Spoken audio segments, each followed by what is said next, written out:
Economia, por Gilson Schwartz. Professor, o tema de hoje é o capitalismo? Parece que, de repente, o capitalismo deu as caras. Num período muito curto e muito intenso, as notícias são realmente assustadoras e revelam uma realidade para lá de catastrófica. A evidência mais explícita de que as coisas não andam muito bem foi o Facebook, Instagram saindo do ar e entrando na mira de todos os que defendem os direitos da infância e da adolescência. Essas que são as empresas poderosas que controlam praticamente todo o fluxo de informação e comunicação nas redes mundiais estão dando de ombros para os direitos, para as necessidades, para os riscos que as crianças e os adolescentes correm quando estão usando essas redes online. Mas não é só isso. O Fundo Monetário Internacional acaba de divulgar um relatório mostrando que a indústria global que explora combustíveis fósseis recebe subsídios a cada minuto de 11 milhões de dólares. Ou seja, produzir, queimar carvão, petróleo e gás recebeu em 2020 subsídios de 5,9 trilhões de dólares. Nenhum país realmente colocou os preços desses combustíveis fósseis num nível que reflita exatamente o quanto há de disponibilidade e os custos ambientais de utilizar esses meios de movimentar a nossa economia. Professor Gilson, o que isso representa? Do lado digital, o nosso futuro está complicado, porque as crianças, os adolescentes estão expostos a conteúdos que são manipulados em função da lucratividade dessas grandes empresas. E do lado material, da energia, as formas de utilizar a energia são também formas que complicam o nosso futuro. São praticamente 6 trilhões de dólares num ano, simplesmente colocando subsídios ou cortando impostos para cortar o preço dos combustíveis, representaram 8% do total. E os incentivos fiscais, ou seja, redução de impostos, 6%. Ou seja, quem polui não paga por isso e essa poluição, evidentemente, destrói a saúde de todo mundo, a começar também das crianças e dos adolescentes. Ou seja, na verdade, nós estamos subsidiando a doença, nós estamos subsidiando a violência. Para completar, foi revelado que a elite financeira, política, empresarial do mundo, com o curioso caso do ministro da Fazenda e do presidente do Banco Central do Brasil, mantém a sua poupança, seus recursos financeiros guardados em paraísos fiscais, ou seja, eles também não pagam impostos. Quer dizer, exatamente as autoridades que deveriam estar aí contribuindo para a saúde das finanças públicas são as primeiras que guardam seu dinheiro fora do país. No caso do Brasil, o ministro Paulo Guedes e o presidente do Banco Central guardam seus dinheiros em dólar, acham mais seguro. Provavelmente nem eles acreditam nas políticas que eles implementam aqui. Enquanto isso, nos Estados Unidos, o presidente Biden está sendo forçado pelos republicanos a cortar gastos sociais e em infraestrutura, enquanto a China, dizem, não é capitalista, entrou também num colapso especulativo no setor imobiliário. O capitalismo vai mal, as crianças, os adolescentes, os jovens são prejudicados e a elite comemora guardando dinheiro em paraísos fiscais. Desse jeito, não há democracia que resista, não há esperança que alcance algum resultado. Voltamos em 2 semanas comentando as tendências de economia, política e tecnologia no Brasil e no mundo. Eu, Simone Lemos, ouvi o professor Gilson Schwartz. Economia, por Gilson Schwartz.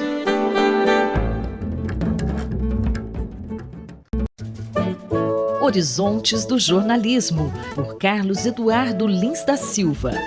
Professor Carlos Eduardo, a Ozy Media é uma empresa nos Estados Unidos que oferecia vários produtos jornalísticos, de vídeos no YouTube a newsletters, encerrou suas atividades sob a acusação de ter falsificado várias informações, em especial relacionadas à audiência. O que o senhor gostaria de destacar nesse caso?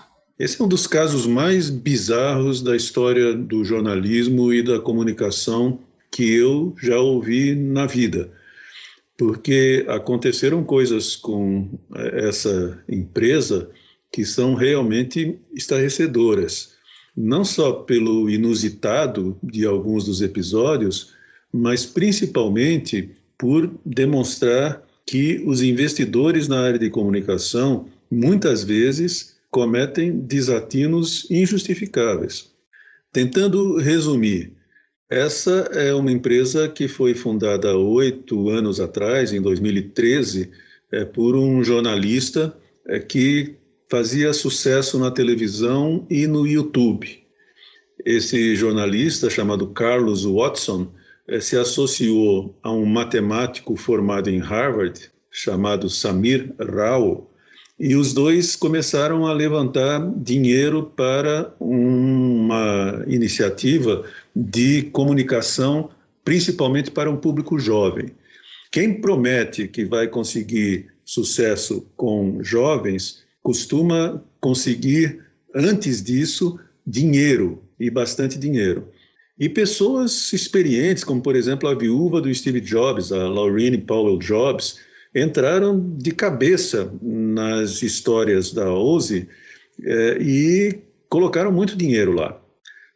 A bizarrice chegou ao cúmulo agora, a questão de 2 semanas, quando o Samir Rao se apresentou junto a um banco de investimentos, Goldman Sachs, mas disse que ele era um diretor do YouTube e deu um nome real de um diretor do YouTube.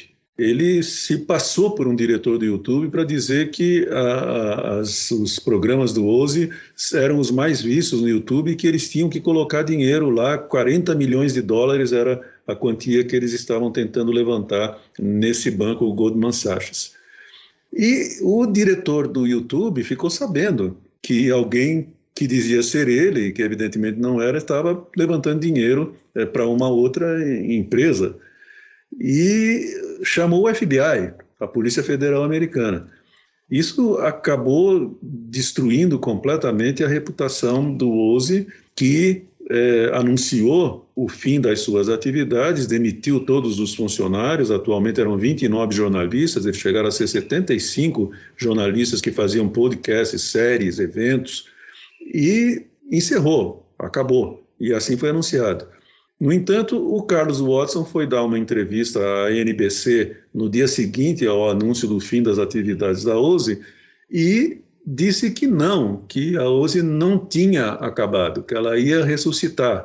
E o que dá para tirar disso, professor? É uma coisa absolutamente temerária, num incidente que mostra muito de como essas iniciativas de internet, desses produtos digitais, elas são passíveis de muita observação, elas necessitam muita observação. Porque na entrevista que ele deu à NBC, o entrevistador perguntou, mas vocês compravam o tráfego na internet, não é verdade? E ele falou, sim, claro que sim. E quer saber do que mais? A NBC também compra.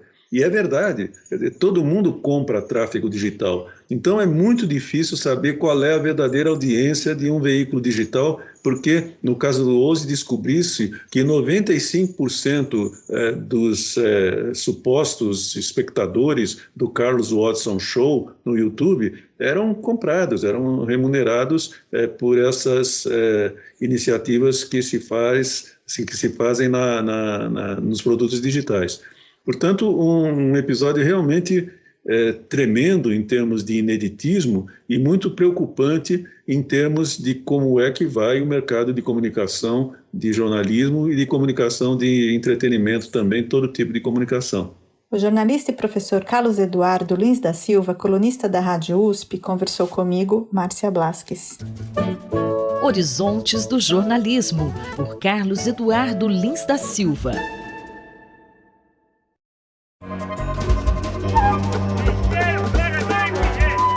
Saúde e Meio Ambiente, por Paulo Saldiva.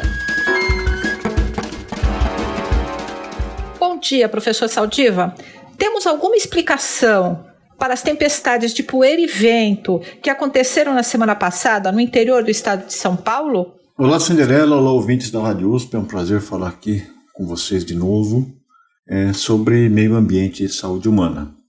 Bom, o Brasil tem tido muitas tempestades de todas as naturezas no seu ambiente político, social e também, por que não dizer, nos seus aspectos climáticos. O interior de São Paulo e parte de Minas Gerais tem sido é afetado por tempestades de areia, tempestades de poeira, um termo que vem do árabe habub, que significa o destruidor que vagueia. Normalmente em regiões áridas, com pouca cobertura vegetal e que são sujeitas a grandes variações de temperatura ao longo do dia, quando entra uma tempestade muito forte, existem ventos em todas as direções. De um modo geral, os ventos se encaminham em direção à tempestade até que ela se inicie e depois elas voltam em sentido inverso, seguindo o caminho que a tempestade se encaminha. Então elas precedem as grandes chuvas que são causadas, em nosso caso, pelas anormalidades climáticas que nós estamos provocando por uma atuação absolutamente insustentável do uso e ocupação do solo. O que acontecia somente no Oriente, no Irã, no Afeganistão, em regiões desérticas próximas ao Saara, e nos Estados Unidos, em estados como Nevada, Novo México e Texas, está acontecendo no interior de São Paulo. Então, o que acontece é que antes da chuva que se inicia, existe uma convecção muito grande das camadas de ar, e com isso aquela poeira do solo ressuspendida e formando nuvens muito próximas ao solo, nuvens de poeira, que podem durar até uma extensão de alguns dezenas de quilômetros e que com uma grande, perda de visibilidade. Bom, essas chuvas também elas provocam ventos muito fortes e acidentes, e ao longo do tempo também existe inalação de poeira por parte das pessoas que estão a elas submetidas, a essa nuvem de poeira. Professor, as pessoas podem entender esse efeito climático como uma advertência para as interferências do homem na natureza? Bom, para quem não acredita em anomalia climática, para aqueles que ainda entendem que é preciso manter uma parte da cobertura vegetal, não só para você capturar carbono da atmosfera, mas também para se regular o clima, acho que esse foi uma enorme demonstração da inconsequência e dos nossos atos. E isso preocupa um pouco no contexto da política ambiental que o Brasil vem praticando há alguns anos já, com o desaparelhamento dos órgãos ambientais, desqualificação das pesquisadores que observam esses fenômenos, descrevem queimadas e descrevem essas anomalias de temperatura, que fazem parte, de uma visão muito pequena, muito míope do que significa o futuro de nosso planeta.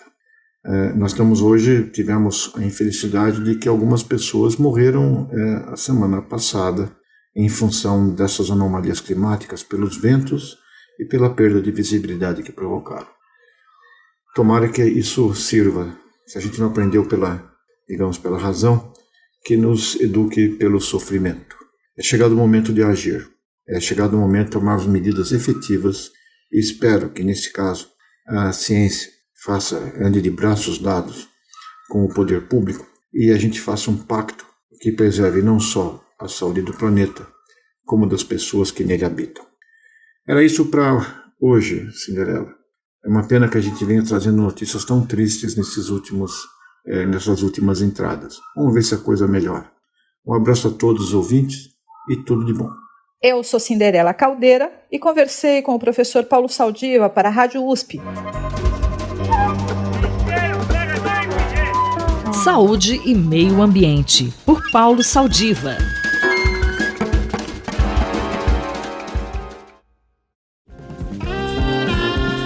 Corpo e Movimento, por José Carlos Fará.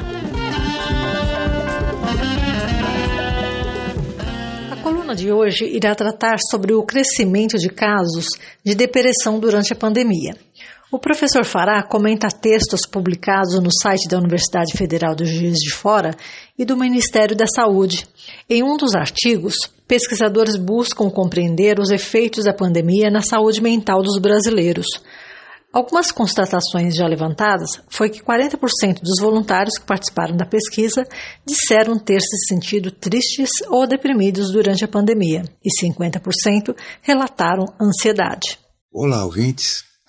A depressão já era preocupante antes da pandemia do coronavírus e agora se tornou mais preocupante.